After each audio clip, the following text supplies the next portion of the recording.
జై శ్రీరామ. ఒక చిన్న పిల్లవాడిని నీకు ఏ దేవుడు అంటే ఇష్టం అని అడిగామనుకోండి, హనుమా అంటాడు. అలాగే మగపిల్లల్లో ఎక్కువ మంది కూడా హనుమయ్య అంటే భక్తులుగా ఉంటూ ఉంటారు, ఆయన ఇష్టపడుతూ ఉంటారు. అసలు ఆ హనుమయ్యకు సంబంధించిన హనుమాన్ చాలీస ఎలా ఆవిర్భవించిందో తెలుసా? ఆ ఆవిర్భావానికి వెనుక ఉన్న కథ ఏమిటో తెలుసా?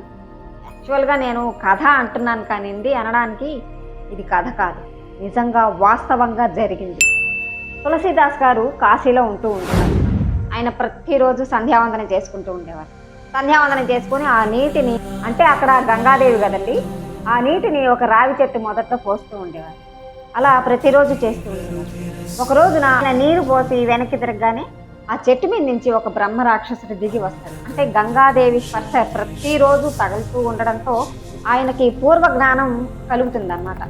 ఆయన కిందకు వచ్చి, నాకు పూర్వ జ్ఞానం కలిగేలా చేసావు, నీకు నేను చేయగలిగింది ఒక ఉపకారం ఏదైనా ఉంటే చెప్పు, నాకు చేతనైంది నేను చేస్తాను అని చెప్పి అంటాడు ఆయన. అప్పుడు తులసీదాస్ గారు, నేను రామచంద్రమూర్తిని దర్శించుకోవాలనుకుంటున్నాను, ఆయన దర్శన భాగ్యం నాకు కావాలి అని చెప్పి చెప్తారు తులసీదాస్ గారు. అప్పుడు ఆయన రాక్షసుడు అంటారు, అది అయితే నేను చేయలేను, కానీ అందుకు మార్గం ఒకటి ఉంది, చెప్తాను అని చెప్పి చెప్తారు. ఇక్కడ కాశీఘాట్లో ప్రతిరోజు కూడా ఒక ఆయన రామాయణం చెప్తూ ఉంటారు. అక్కడికి వెళ్ళు నువ్వు. ఎక్కడైతే రామాయణం చెప్తూ ఉంటారో, లేదంటే చదువుతూ ఉంటారో, లేదంటే రాముడి గురించి ప్రస్తావన చేస్తూ ఉంటారో, రాముడి గురించి మనం మాట్లాడుకుంటూ ఉంటామో, అక్కడ ప్రతి ఒక్క చోట కూడా హనుమయ్య ఉంటారు. ఆ రామాయణం చెప్తున్నప్పుడు అక్కడికి అందరికంటే ముందుగా ఒక ఆయన వస్తారు.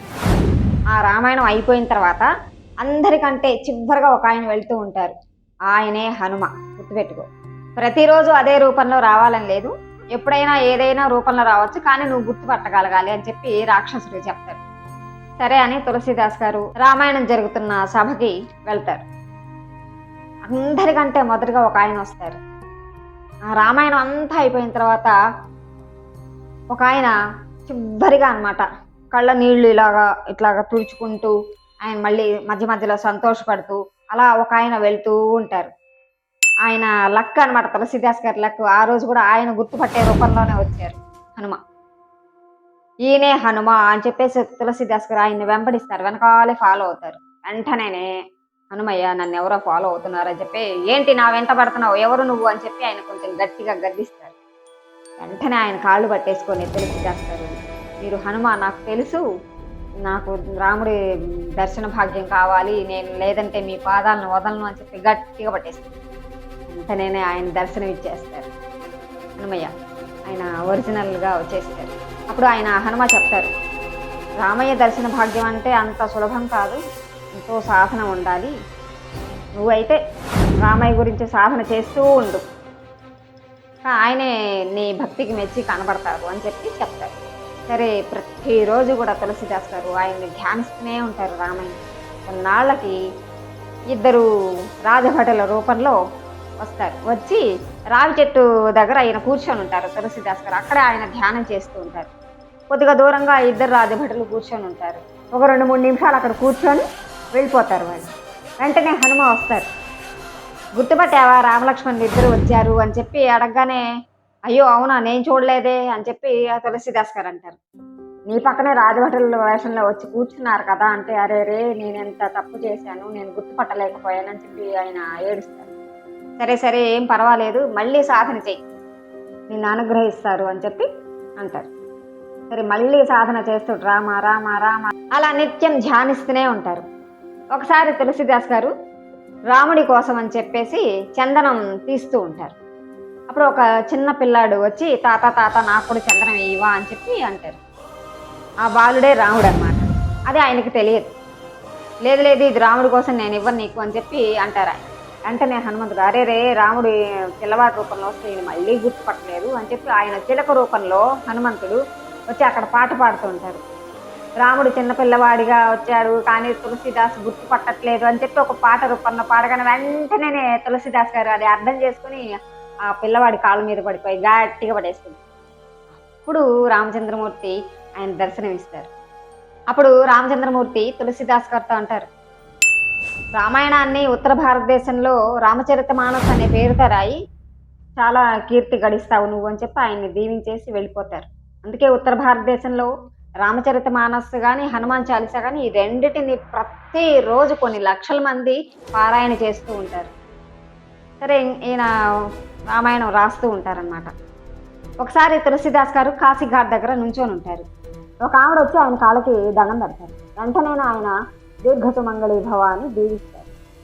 అప్పుడు ఆవిడ అంటారు, అయ్యయ్యో నా భర్తని అదిగోండి చితి మీద పడుకోబెట్టారు, నేను ఎలా దీర్ఘ సుమంగళి భవ అవుతాను, మీ వాక్కు మీ దీవెన తప్పు కాకూడదు, కానీ మరి మా ఆయనేమో మరణించున్నారు, అదిగోండి చితి మీద పడుకోబెట్టున్నారు, మరి ఇది ఎలా సాధ్యం అవుతుంది అని చెప్పి ఆవిడ అడుగుతారు.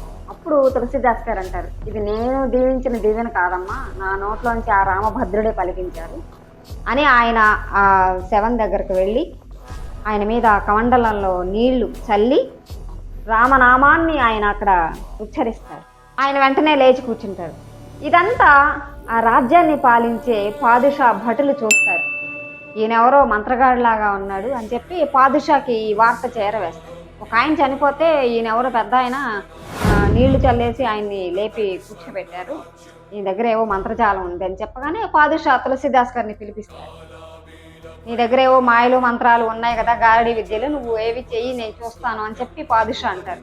అప్పుడు తులసిదాస్ గారు అంటారు, గారడీలు చేయటానికి నేనేమి గారడీ వాడిని కాదండి, నాకేమి అటువంటి విద్యలు రావు అని చెప్పి తులసిదాస్ గారు చెప్పినా కానీ ఆయన అహంకారంతో వినరు. నేను అడిగింది నువ్వు చేయలేదు కాబట్టి ఈయన్ని అది చెప్పేంత వరకు కూడా ఆయన్ని కొరడాతో కొట్టండి అని చెప్పి భటుల్ని పురమాయిస్తారు.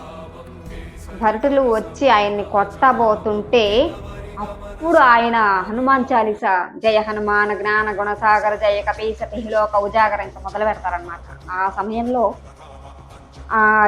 ఏదైతే హనుమాన్ చాలీసా ఆయన నోటి నుంచి వెలువడుతోందో ఎన్నో వేల కోతులు ఆ కోట మొత్తం కూడా వచ్చేస్తాయి. ప్రతి ఒక్క సైనికుడికి అటు ఇటు రెండు కోతులుండి వాళ్ళ చేతులు ఇలా పట్టేసుకుంటాయి ఆయన్ని కొట్టకుండా. ఇది తెలిసి పాదుషా వెంటనే కోట దిగి రావడం, ఆయన కాళ్ళ మీద పడటం, ఈయన హనుమాన్ చాలీసా పూర్తి చేసి ఒక్కటేసారి వెంటనే క్షమాపణ చెప్పుకుంటారు.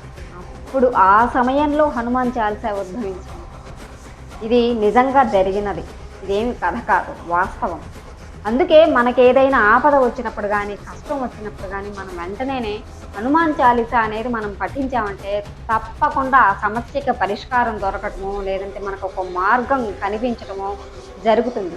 ఇది నిత్య సత్యం.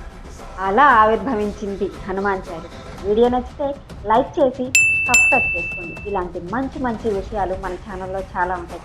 మా ఛానల్ని కూడా ఆదరించండి. జై శ్రీరామ.